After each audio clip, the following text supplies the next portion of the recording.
केवल पढ़ने के लिए, ओनली फॉर रीडिंग। जीवन दर्शन, धैर्य की धारणा। जीवन में कर्म के पथ पर हमारा प्रयास जल्दी से सफलता प्राप्त करने का होता है।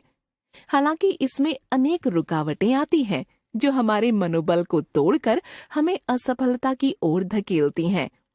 ऐसे पलों में हम बहुत जल्दी घबराकर धैर्य खोने लगते हैं तथा समस्या से पार पाने की क्षमता खो देते हैं। एक बार एक शिक्षक ने इस दिशा में प्रयोग के दौरान छात्रों को स्वादिष्ट टॉफी देते हुए कहा कि 10 मिनट की प्रतीक्षा के बाद ही इसे छूना है, और यह कहते हुए वे बाहर चले गए। कक्षा में सन्नाटा छा गया। टॉफी की सुगंध छात्रों में उसे खाने की चाह बढ़ा रही थी। खुद को रोक पाना हर पल कठिन लग रहा था।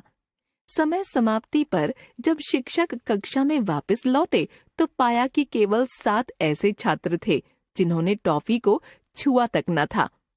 शेष सब स्वाद, सुगंध एवं रंग की चर्चा में व्यस्त थे। शिक्षक ने, जिनका नाम प्रोफेसर वॉल्टर था, 7 के नाम अपनी डायरी में लिख लिए। कुछ वर्षों बाद प्रोफेसर ने जब उन 7 छात्रों के बारे में जानकारी एकत्र की तो पता चला कि वे सब अपने अपने क्षेत्र में सफलता प्राप्त कर चुके थे, जबकि शेष सब एक आम आदमी का जीवन जीते हुए कठिनाइयों से लड़ रहे थे।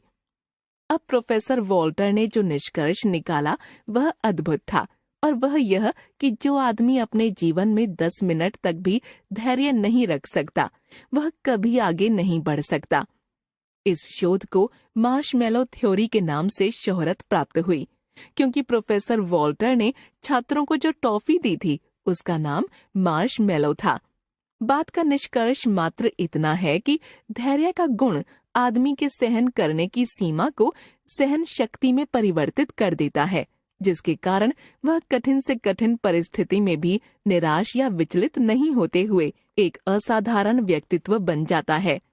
यदि बाधाएं मिली हमें तो उन बाधाओं के ही साथ, जिनसे बाधा बोध न हो वह सहन शक्ति भी आई हाथ। लेखक विजय जोशी।